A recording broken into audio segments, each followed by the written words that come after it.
सच सुनना चाहोगे? हम सबको ना बचपन से एक बहुत ही प्यारी पर एक्चुअली बहुत ही डेंजरस झूठ सिखाई गई है। और वो क्या है? वो है फॉलो योर हार्ट। मतलब हमेशा अपने दिल की सुनो, अपनी फीलिंग्स को सबसे आगे रखो और बस उन्हें दुनिया के सामने एक्सप्रेस कर दो। राइट। मूवीज और स्टोरीज ने इसको इतना ग्लोरीफाई कर दिया है कि लोगों को लगता है इमोशनल होना ही सबसे बड़ी सुपर पावर है। एग्जैक्टली पर अगर हम सोसाइटी के स्ट्रक्चर को थोड़ा ध्यान से देखें ना, तो एक बहुत डार्क सवाल उठता है। क्या सोसाइटी जानबूझकर चाहती है कि लोग इमोशनल रहें? ये बहुत ही गहरा थॉट है, क्योंकि सच तो ये है कि जो इंसान अपनी फीलिंग्स में बहता है ना, उसको कंट्रोल करना सबसे इजी होता है। वही तो, जो डरता है उसे डराकर चीजें बेची जा सकती हैं, और जो वैलिडेशन का भूखा है उसे आसानी से मैनिपुलेट किया जा सकता है। सही बात है। इमोशंस एक तरह की पपेट स्ट्रिंग्स की तरह काम करते हैं।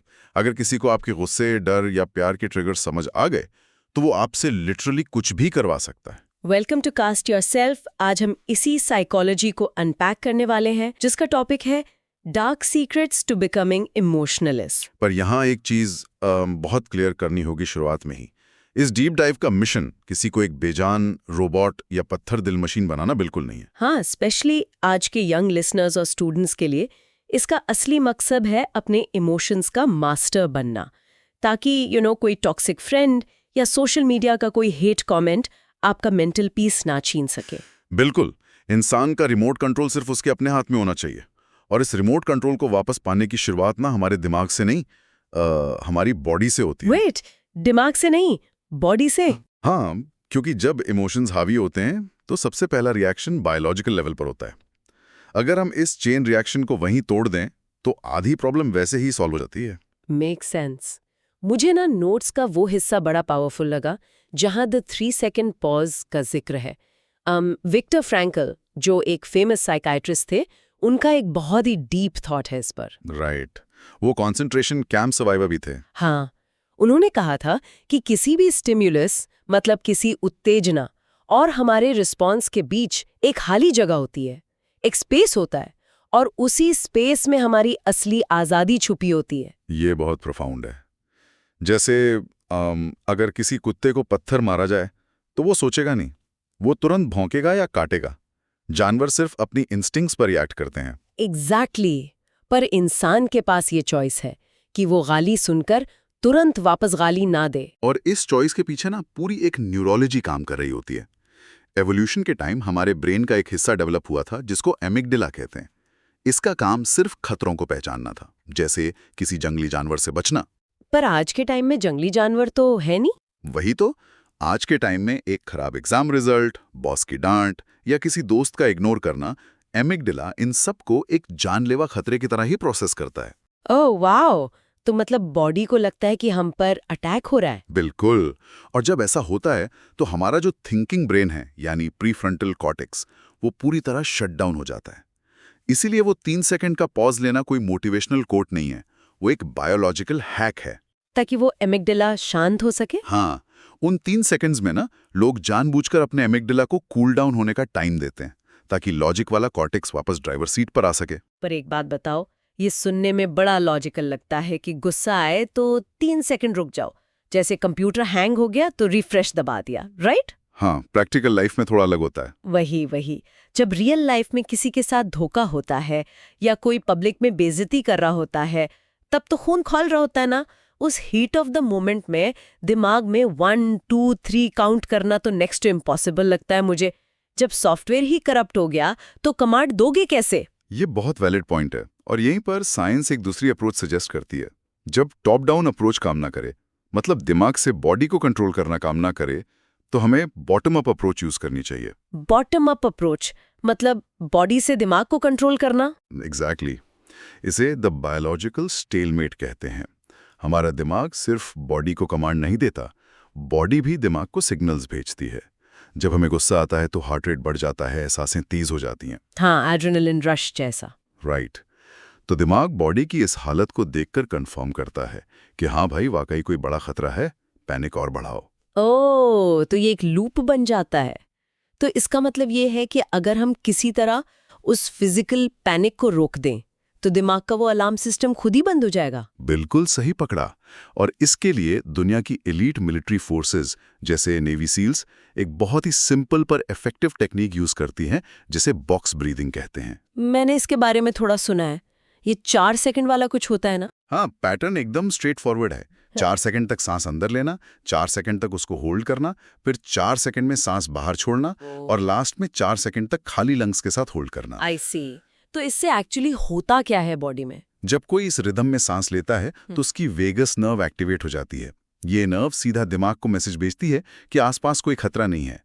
हार्ट रेट नॉर्मल हो जाता है और कॉर्टेक्स वापस ऑन हो जाता है। वाओ, मतलब इमोशंस को रोकना नामुमकिन है, पर इस ब्रीदिंग हैक से हम उनका असर अपनी बॉडी पर हावी होने से जरूर रोक सकते हैं। एग्जैक्टली। ये पहला स्टेप है। ये बहुत ही प्रैक्टिकल टूल है। चलो मान लो बॉडी शांत हो गई, इमीडिएट रिएक्शन रुक गया, पर उसके बाद एक और बड़ी जंग शुरू होती है, हमारा इंटरनल मोनोलॉग। ओ हाँ, ओवरथिंकिंग। वही, जब हम शांत होते हैं तो दिमाग खुद को ही कोसना शुरू कर देता है। इंसान अपने आप से नेगेटिव बातें करने लग जाता है कि मैं ही बेवकूफ हूं या मेरे साथ ही ऐसा क्यों होता है। राइट।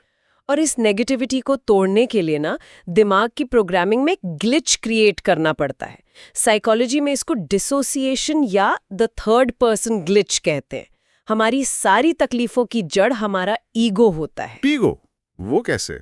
जब हम किसी दर्द को मैं यानी आई के साथ जोड़ लेते हैं तो वो हमारी आइडेंटिटी बन जाता है। इस पॉइंट पे ना मुझे वीडियो गेम वाली एनालॉजी याद आ रही है नोट से। आमतौर पर जब किसी को बुरा लगता है तो वो क्या कहता है? मैं बहुत हर्ट हूं या मुझे गुस्सा आ रहा है।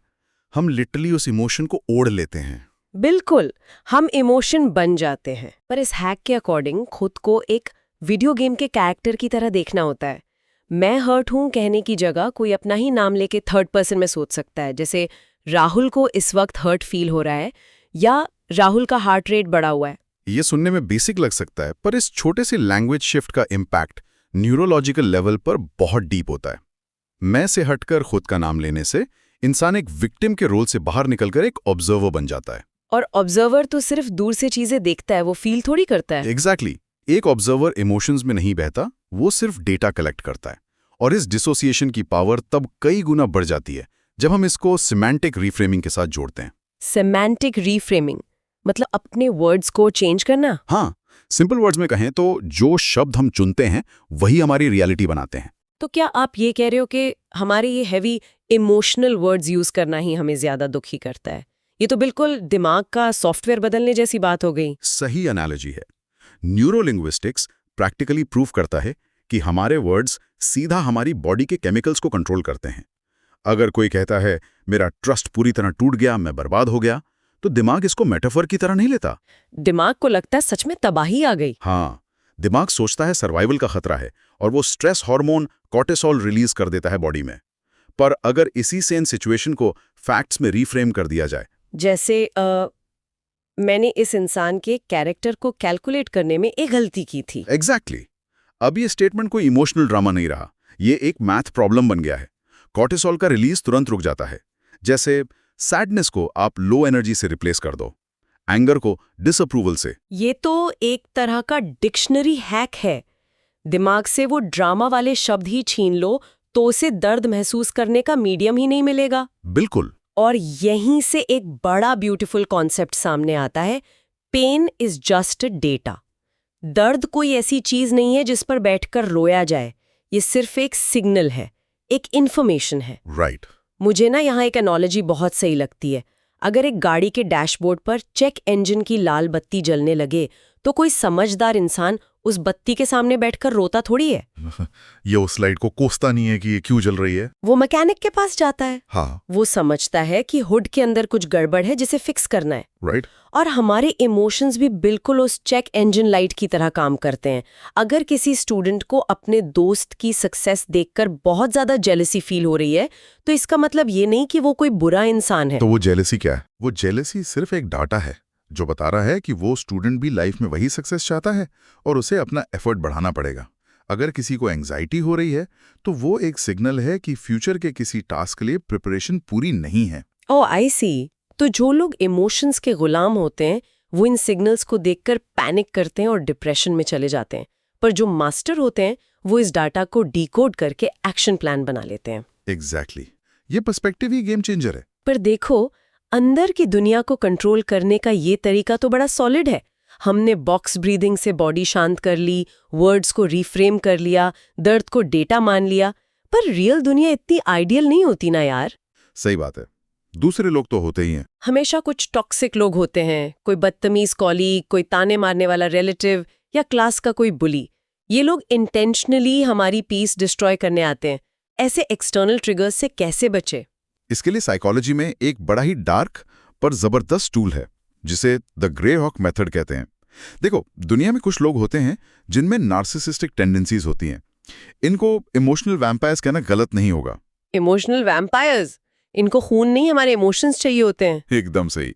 उनके अंदर ना एक वैलिडेशन का खालीपन होता है। जब कोई उनके तानों पर गुस्सा करता है या रोने लगता है तो उन वैम्पायर्स के दिमाग में डोपामिन रिलीज होता है, उन्हें पावर फील होती है। तो ग्रे रॉक मेथड से क्या होता है? इस मेथड का सिंपल सा रूल है, उन्हें इस डोपामिन हिट से डिप्राइव्ड कर दो। जब कोई टॉक्सिक इंसान प्रोवोक करे तो एकदम बोरिंग स्लेटी रंग के पत्थर यानी ग्रे रॉक की तरह बन जाओ। चेहरे से सारे एक्सप्रेशन हटा लो, आवाज को बिल्कुल मोनोटोन कर लो और बस एक वर्ड में जवाब दो, जैसे ओके, ठीक है या वेट, मतलब अगर सामने वाला बुरी तरह चिल्ला भी रहा हो, ताने मार रहा हो, तब भी रिएक्ट करने की जगह बस ओके कहकर बात खत्म कर दी जाए। पर क्या इससे वो वैम्पायर और ज्यादा फ्रस्ट्रेट नहीं हो जाएगा? शुरुआत में हाँ, वो और जोर से उकसाने की कोशिश करेगा क्योंकि उसको अपनी वो किक नहीं मिल रही होगी।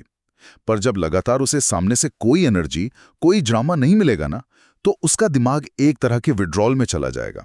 वो बुरी तरह बोर हो जाएगा और फाइनली किसी नए शिकार को ढूंढने निकल जाएगा। वाओ, ये एक्चुअली कितना इफेक्टिव है। मेथड को सक्सेसफुली अप्लाई करने के लिए ना जीरो एक्सपेक्टेशन पॉलिसी या जिसे हम आउटकम डिटैचमेंट कहते हैं, उसको अपनाना बहुत जरूरी है।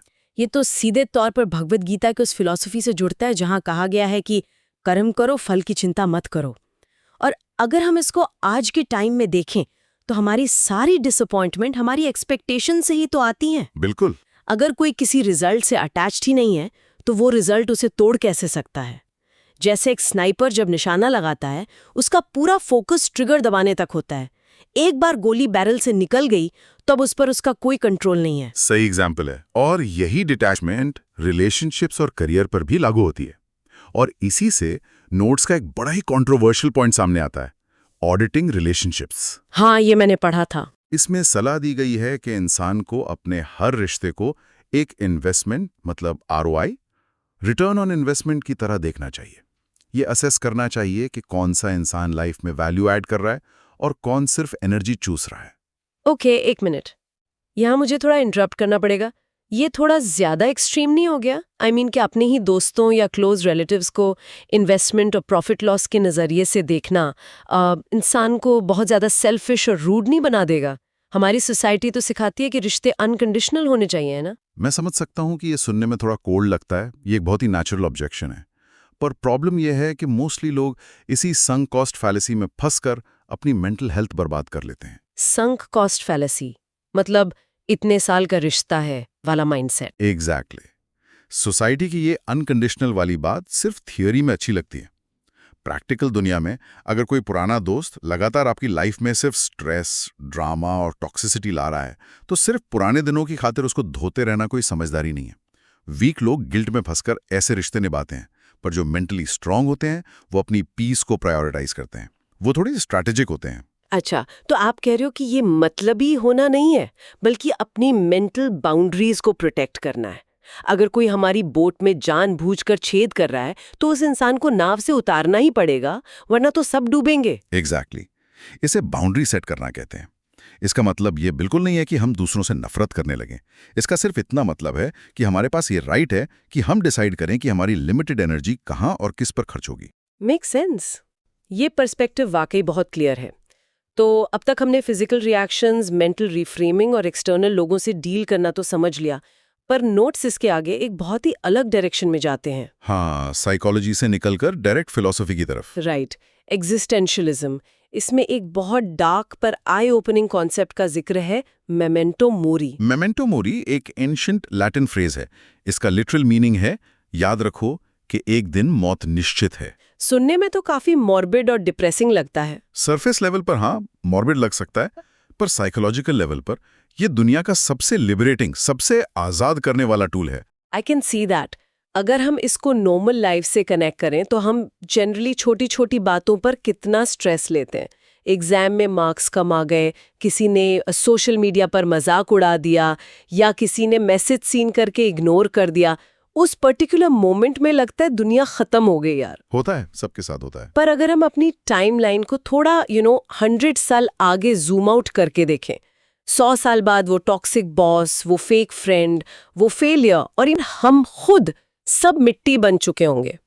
इतने मैसिव कॉस्मिक स्केल पर हमारी ये आज की बेइज्जती, ये टेंशन एक्चुअली जीरो है।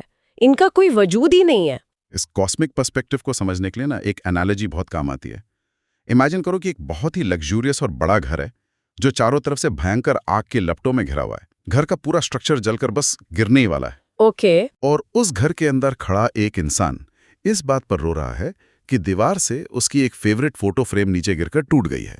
क्या वो इंसान लॉजिकल है? बिल्कुल नहीं। जब पूरा घर ही जल रहा है तो एक फ्रेम का क्या रोना? वही पॉइंट है। जब हम जानते हैं कि जिंदगी रूपी घर का हर हिस्सा एक दिन खत्म होना ही है, तो छोटी छोटी चीजों के टूटने का इतना गहरा दुख क्यों मनाना? मेमेंटो मोरी हमें यही सिखाता है कि जो चीजें लॉन्ग टर्म में मैटर नहीं करती, उन पर अपने इमोशंस वेस्ट मत करो। इससे एक अलग ही लेवल की निडरता आती है, फियरलेसनेस। और मुझे लगता है यही निडरता इंसान को इस इमोशनल मास्टरी के फाइनल लेवल तक ले जाती है, जिसे नोट्स में द वॉइड या शून्यता कहा गया है। सही कहा। जापानीज सैमुराई कल्चर में इसको मुशीन कहते हैं, जिसका मतलब है नो माइंड। नॉर्मल लोगों का दिमाग ना एक भरे हुए कमरे जैसा होता है, जिसमें पास्ट ट्रॉमास, ईगो और एक्सपेक्टेशंस का बहुत सारा कबाड़ भरा पड़ा है। और इसीलिए जब बाहर से कोई ताना या गाली आती है तो वो अंदर के सामान से टकराती है और हमें चोट लगती है। एग्जैक्टली। द वॉइड का कॉन्सेप्ट कहता है कि अपने अंदर एक ऐसा खालीपन, एक वैक्यूम क्रिएट कर लो जहां कुछ टिक ही ना सके। ओह, फिजिक्स का रूल। आवाज को ट्रैवल करने के लिए मीडियम की जरूरत होती है। अगर स्पेस की तरह कंप्लीटली वैक्यूम हो तो वहां कितनी भी जोर से चिल्लाओ, साउंड ट्रैवल ही नहीं करेगी। सही पकड़ा। ये शून्यता उस वैक्यूम की तरह ही है। अगर इंसान ने अंदर से अपनी फेक आइडेंटिटी और ईगो निकाल दिया तो उसकी कोई सरफेस बचेगी ही नहीं। कोई भी इंसल्ट या गाली बिना टकराए सिंपली आर पार निकल जाएगी। और इसको प्रैक्टिकली अचीव करने के लिए दिन में कुछ वक्त निकालकर खुद को एक फुल्ली खाली बर्तन, एक एम्प्टी वेसल की तरह इमेजिन करने की प्रैक्टिस करनी चाहिए। जब अंदर ईगो है ही नहीं तो एक्सटर्नल फोर्स किस चीज को तोड़ेगी? आप एक ठोस पत्थर से हवा बन जाते हो। हवा पर कोई कितना भी जोर से पंच मारे, क्या हवा को कभी चोट लगती है? कभी नहीं लगती। तो इस पूरी डीप डाइव को अगर हम रैप अप करें तो जो सबसे बड़ा टेक अवे मिलता है वो बहुत प्रोफाउंड है। ये सारे डार्क सीक्रेट्स जो इमोशनलेस बनने के नाम से प्रमोट होते हैं, इनका एक्चुअल मतलब अपनी फीलिंग्स का गला घोटना या उनको सप्रेस करना बिल्कुल नहीं है। ये डिस्टिंक्शन क्लियर करना सबसे क्रूशल है। अगर कोई अपनी फीलिंग्स को फोर्सफुली दबाता है तो वो खत्म थोड़ी होती हैं। वो बस सबकॉन्शियस माइंड में स्टोर होती रहती हैं और फ्यूचर में किसी दिन एंजाइटी या पैनिक अटैक बनकर ब्लास्ट होती हैं। इमोशनल सप्रेशन एक बीमारी है, जबकि इमोशनल मास्टरी एक आर्ट है। तो एक नॉर्मल इंसान और एक इमोशनल मास्टर में बेसिक डिफरेंस यही है कि नॉर्मल इंसान एक पैसेंजर है। वो इमोशंस की गाड़ी में पीछे बैठा है और उसे कोई आइडिया नहीं है कि ये तेज रफ्तार गाड़ी कहाँ टकराएगी। जबकि मास्टर उसी गाड़ी का ड्राइवर है। उसके पास भी गुस्सा है, प्यार है, पर स्टीयरिंग व्हील उसके हाथ में है। कब ब्रेक लगाना है और कब एक्सेलरेटर दबाना है, ये चॉइस उसकी अपनी है। वो बेसिकली रिएक्टिव मोड से निकलकर प्रोएक्टिव मोड में आ गया है। और यही प्रोएक्टिव माइंडसेट आपको दुनिया के हर मैनिपुलेशन से बचाता है। आप खुद डिसाइड करते हो कि बाहरी दुनिया की कौन सी चीज आपके इनर पीस को डिस्टर्ब कर सकती है और कौन सी नहीं। सच में ये मेंटालिटी अगर कोई अडॉप्ट कर ले तो लाइफ पूरी तरह बदल सकती है। पर जाते जाते इस सोर्स मटेरियल से एक स्टेप आगे बढ़कर मुझे एक थॉट लीव करना है, जिसे सुनने वालों को जरूर मोल ओवर करना चाहिए। जरूर। हमने ये तो सीख लिया कि पेन, एंगर और मैनिपुलेशन से बचने के लिए अपने इमोशंस को कैसे हैक करें, अपनी ईगो को द वॉइड में कैसे कन्वर्ट करें ताकि कोई हमें हर्ट ना कर सके। पर सवाल ये है, अगर हम दर्द से बचने के लिए अपने दिमाग के दरवाजों पर इतना हैवी सिक्योरिटी गार्ड बिठा दें, खुद को इतना कैलकुलेटेड और अनटचेबल बना लें, तो क्या हम उन छोटी छोटी अचानक आने वाली खुशियों को महसूस करने की एबिलिटी भी खो देंगे? वो दोस्तों के साथ बिना किसी लॉजिक के हंसना, वो स्पॉन्टेनियस एक्साइटमेंट और बिना दिमाग लगाए किसी से अनकंडीशनल प्यार करना, क्या हमारा ये इंसान होना भी शून्यता में गायब हो जाएगा? क्या कंप्लीटली बुलेट प्रूफ होना वाकई इंसान की अल्टीमेट सुपर पावर है, या फिर इस परफेक्शन की कीमत हमें अपनी ह्यूमैनिटी देकर चुकानी पड़ती है? सोचिएगा जरूर।